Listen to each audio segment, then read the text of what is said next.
ஒரு unboxing video பார்க்கலாமா? வாங்க. இதுக்கெல்லாம் ஒரு மிஷின் தேவையாடா? அப்படின்னு சொல்லி நான் யோசிச்சுட்டு இருந்தேன். பட் என்னோட ஹஸ்பண்ட் தான் இந்த ப்ராடக்ட் நீ வாங்கிக்கோ. இது உனக்கு ரொம்ப யூஸ்ஃபுல்லாக இருக்கும். உன்னோட ஹெக்டிக்கான மார்னிங்ஸில் அப்படின்னு சொன்னாங்க. அண்ட் எனக்கு வாங்கியுமே கொடுத்துட்டாங்க.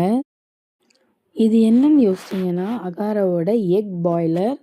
இதில் நம்ம வந்து பாயில்டு எக்ஸ் மட்டும் இல்லை, போச்ட் எக்ஸும் பண்ணிக்கலாம். ஈஸியாக பிரேக்ஃபாஸ்ட் பண்ணுறப்போ நம்ம அதை யூஸ் பண்ணிக்கலாம். இது கூடவே பார்த்தீங்கன்னா ஒரு மெஷரிங் கப் வந்திருக்கு. அண்ட் இது பார்த்தீங்கன்னா நம்ம அட் அ டைம் வந்து 4 போச்ட் எக்ஸ் வந்து நம்ம பண்ணிக்கலாம்.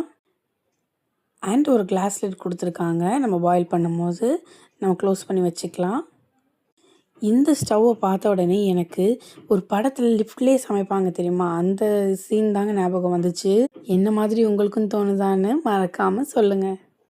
இதில் பார்த்தீங்கன்னா நிறைய பட்டன்ஸ்லாம் இல்லை, ஒன்லி ஆன் மட்டும் நம்ம பண்ணுற மாதிரி இருக்குது. சரி, இது எப்படி ஒர்க் ஆகுது அப்படின்னு சொல்லி பார்க்கலான்னு பார்த்தா, மண்டையில் இருக்க கொண்டே மறந்த மாதிரி ஃப்ரிட்ஜில் எக்கே இல்லைங்க. சரியான நேரத்தில் நம்ம இன்ஸ்டாமார்ட் வந்து கை கொடுக்கும். சரின்னு சொல்லி இன்ஸ்டாமார்ட்டில் ஆர்டர் பண்ணிவிட்டு நான் வந்து இன்றைக்கி ஹாட் பாயில்டு எக்ஸ் தான் பண்ண போகிறேன். நம்மளுக்கு எந்த மாதிரி எக்ஸ் வேணும் அப்படின்னு சொல்லி நம்ம டிசைட் பண்ணிவிட்டு அதுக்கு தகுந்த மாதிரி நம்ம மெஷரிங் கப்பில் மெஷர் பண்ணி தண்ணி ஊற்றணும்.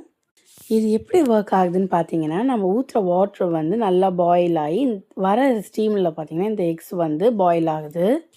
அண்ட் நம்ம ஊற்றுற தண்ணி வந்து ஃபுல்லாக வந்து எவாப்ரேட் ஆனதுக்கப்புறம் பார்த்தீங்கன்னா அதுவே தானாக வந்து ஆஃப் ஆயிடுது.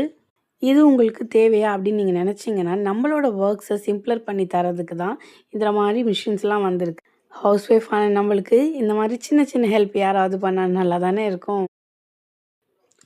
நான் வந்து இது கண்டிப்பாக ஒரு நல்ல ப்ராடக்ட் தான் சொல்வேன். நீங்களும் வாங்கி என்ஜாய் பண்ணுங்கள்.